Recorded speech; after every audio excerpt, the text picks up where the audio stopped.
were you born? Well, actually, I was born in Toronto. No, you were born in your mother's ass. With Wayne's World, it's a nonstop party. With Austin Powers, it's nonstop romance. You can just say to people how much you're attracted to them. I always love having the world have one aspect that's a fantasy. And to me, kindness was the fantasy that I wanted it to be a kind world. I got a plan to get you in. What do you have to lose? If you break a story like the Pentaverate, you can do something good for this world.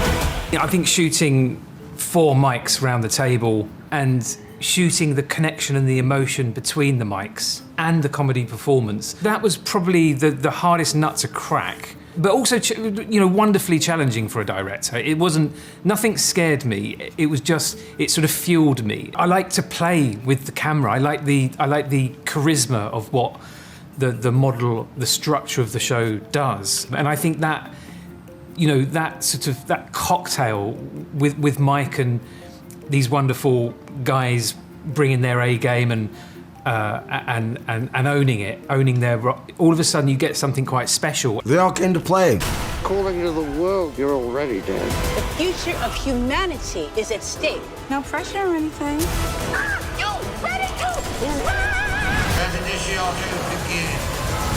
Then there was great surprises. What Richard McKay brought made it better than written, and what Ken just switch on the camera and let Ken go. We want to get out Ken's way. That's they used to say, when the Edmonton Oilers won the Stanley Cup, they would be like, "Well, what's your success?" He'd go, "Put on Gretzky," and that's a little bit with Ken Jeong. We are the... Oh, the Illuminati? No.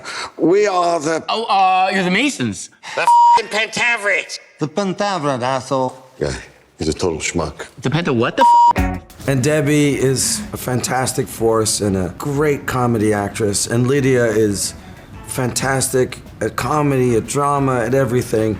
And you just fall in love with her. And so it's just an embarrassment of riches. These guys just, made it better than written. And I'm very, very grateful to them. Well, playing Patty was, when I got the phone call that Mike was interested in talking to me via Zoom, I got on the phone with Mike and Tim, and I was just like blown away, first of all, because I hadn't seen him since So I Married an Axe Murderer. And then the idea that I was taking over a role that he was going to play, which I assumed when I read it to be kind of like maybe his ex-mother-in-law, Lindsay, which I assumed would be like coffee talk. I was terrified because being a fan of Mike since I last worked with him, and what a brilliant, man he is. I just wanted to please him, and I thought, oh my God, he's going to be so on me to do what he thought he would do. It was actually the opposite. He gave me creative freedom to run with it, to create something special, to make Patty my own. Very supportive. He would clap after everyone did their takes. I mean, who claps, right? On sets. Just so generous, filling us with thoughts and ideas. I felt like I was in comedy school working with masters, but also I got to, do what I do best and be free and create a really fun character. He took my eye color away. I'm like, wow, who takes my eye color away? I wore brown contacts. I had this fabulous bobblehead wig. It was just so much fun. I looked forward to going to work every single day. Thank you, Mike. Off the record. Is the Illuminati real? Yes. Both Beyonce and Jay-Z are part of it, sadly. That's what Lemonade is about. Yes. I've always been obsessed with secret societies.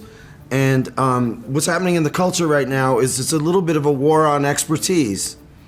And what I wanted to delineate between expertise and elitism. I just have one message of all this, that experts need to serve the people, and the people need to trust the experts. Once that happens, then we have a much happier society. And the missing element that we have right now is kindness, which is different than niceness. And